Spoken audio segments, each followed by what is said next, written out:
હરણી boat દુર્ઘટના મામલે શિવ પરિવારની પ્રેસ કોન્ફરન્સ, જ્યાં શિવ પરિવાર દ્વારા 14 મૃતકોના પરિવારને કરશે મદદ। તો મૃતકોના 1 લાખ અને 1,000ની મદદ કરાશે, જ્યાં શિવ પરિવાર દ્વારા તમામ કાર્યક્રમો જે છે મોકૂફ રાખવામાં આવ્યા। જ્યાં જવાબદારો જે છે એમને ધ્યાન નથી આપ્યું, એટલે આ દુર્ઘટના થઈ છે। જ્યારે 10 દિવસમાં તપાસ અહેવાલ આપવો જ પડશે તેવું યોગેશ પટેલે જણાવ્યું। જો કોઈ જે ચમરબંધીને છોડવામાં નહીં આવે તો ચલાવી નહીં લેવાય। તો આ બનાવ ખૂબ જ દુઃખદ છે। વડોદરાવાસીઓ દુઃખી અને ચિંતિત છે। આવી બોટિંગ સમયે તરવૈયાઓની જે રાખવા પડે છે, તો મારે અધિકારીઓ સાથે વાત થઈ ગઈ છે। સુરસાગરમાં પણ બોટિંગ બંધ કરવું જોઈએ। તરવૈયાઓ નથી, નિષ્કાળજી રાખવામાં આવે છે। સુરસાગરનો કોન્ટ્રાક્ટ રદ કરવો જોઈએ। નિષ્કાળજીને કારણે આવા બનાવો બનતા હોય છે તેવું જણાવાયું હતું। તો હરણી બોટ દુર્ઘટનાને લઈને અને શિવ પરિવાર દ્વારા જે છે પ્રેસ યોજવામાં આવી, જ્યાં મૃતકોના 1,01,000ની મદદ કરવામાં આવશે। શિવ પરિવાર દ્વારા તમામ કાર્યક્રમો જે છે એને મોકૂફ રાખવામાં આવ્યા છે। તો જવાબદારો જે છે ધ્યાન નથી આપ્યું, એટલે આ દુર્ઘટના થઈ છે તેવું જણાવ્યું છે। જ્યારે 10 દિવસમાં તપાસ અહેવાલ આપવો જ પડશે તેવું ધારાસભ્ય યોગેશ પટેલ છે એને જણાવ્યું હતું।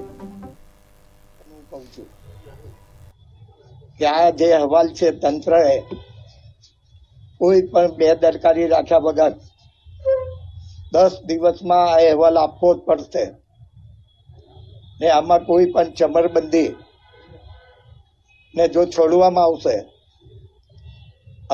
મારી પાસે પૂરેપૂરી માહિતી છે કે જે આ સંસ્થા ચલાવે છે, જેની પાસે આમ અત્યારે સંસ્થા 30 વર્ષે માટે લીધેલી છે, એ બધાની માહિતી અમારી પાસે છે। કોઈને પણ છોડશો તો હું તો ચલાવી નહીં લઉં, કારણ કે આ બનાવ એટલો દુઃખદ છે।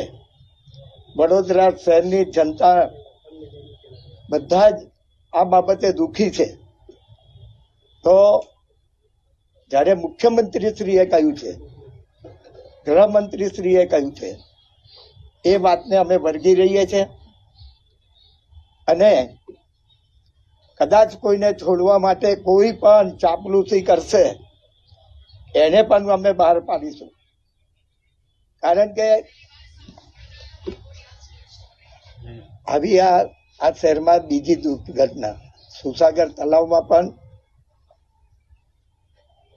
1993માં અત્યારે અમે એટલે રાખીએ છીએ કે કદાચ તંત્ર કોઈની ઉપર FIR નહીં કરે તો આપશ્રીને અમે જણાવીશું। જે છે એને પૂરેપૂરું મેં ધ્યાન રાખેલું છે। કોઈને બી છોડશે તો પ્રેસમાં અમે જાહેર કરીશું એના નામ। તમે જુઓ, અત્યારે તમે બી તમારી પાસે બી બધા ડેટા છે, ઘણા પાસે છે। આપણે બધાનો સહિયારો પ્રયાસ છે, કારણ કે આપણે આ શહેરના વતની છે। આ દુઃખની લાગણી સાથે આપણે બધા જોડાયેલા છે। તમારી પાસે બી કોઈ માહિતી હોય તો મને બી આપજો, એટલે આપણે બધા તમે બી સંશોધનો કરી રહ્યા છો ગઈકાલથી, તમારી પાસે બી કોઈ ડેટા આવી જાય તો મને તરત જ આપ। આમાં જે વખતે જે બી કમિશનર હોય એને જે બી દસ્તાવેજ કર્યા છે એ દસ્તાવેજની કોપી બી આપણે મેળવીશું। એમાં શું ટર્મ્સ એન્ડ કન્ડિશનો લખી છે એ બધી જોઈશું ને એની તપાસ કરી। હું તો માનું છું, કારણ કે હું તો અહીં ઘણી વખત બેઠેલો હોઉં છું। જયારે આ સુવર્ણનું કામ ચાલતું હતું ત્યારે પૂરેપૂરો બેઠ, એ જે બી વ્યક્તિ ચલાવે છે એ પેસેન્જરોને બેહાડીને છોડી દે। હવે એની બાઉન્ડ્રી આ સામે સુધીની જ છે। ઘણી વખત મારે એને ટોકવો પડ્યો છે, અહીંથી માણસ મોકલીને કહેવું પડે છે કે અન્ય સ્તર પર એ લોકો જતા રહે।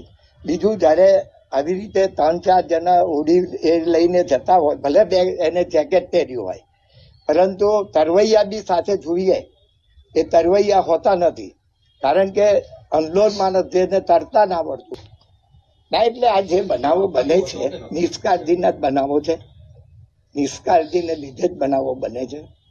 એટલે મારું તો મેં વારંવાર હમણાં કીધું કે આ જે હોડી ચલાવે છે, જે ધંધો કરે છે, એ વ્યવસ્થિત નથી, એવું મારું બી માનવું છે ને લોકોનું બી માનવું છે. અહીંયા પણ એ જ કોન્ટ્રાક્ટર છે, અરવિંદ એક્ઝન વાળા કોન્ટ્રાક્ટર છે, હે? સુસાગરમાં બોટિંગ એ જ ચલાવે છે કોન્ટ્રાક્ટર. ના, એ કોન્ટ્રાક્ટર ની બીજું. હું તમને એ તો કઉ છું કે બધું મને જોવા દો, કારણ કે ગઈકાલે આપણે રાતે બહુ મોડા છૂટા પડ્યા, આજે સવારથી અમે આ બધી શું કરવું આ માટેની મિટિંગમાં હતા. હવે આપણે બધી તપાસ કરીશું ને તમને કહું છું ને કે તમારી પાસે બી જે ડેટા હશે એ બી અમે ધ્યાને રાખીને, કારણ કે જો મુખ્યમંત્રીશ્રીએ કહ્યું હોય, ગૃહમંત્રીશ્રીએ કહ્યું હોય કે ભાઈ કોઈને છોડવાના નથી, તો હું બી કહું છું કે ભાઈ શાના માટે છોડવાના, ગમે તેટલી જેની બી વોર હોય. તમને લાગે છે કે જે માલિકા છે એમને બચાવવા માટેના પ્રયત્નો થશે? ભાઈ ભૂતકાળમાં બનતું આવ્યું છે ઘણી વાર.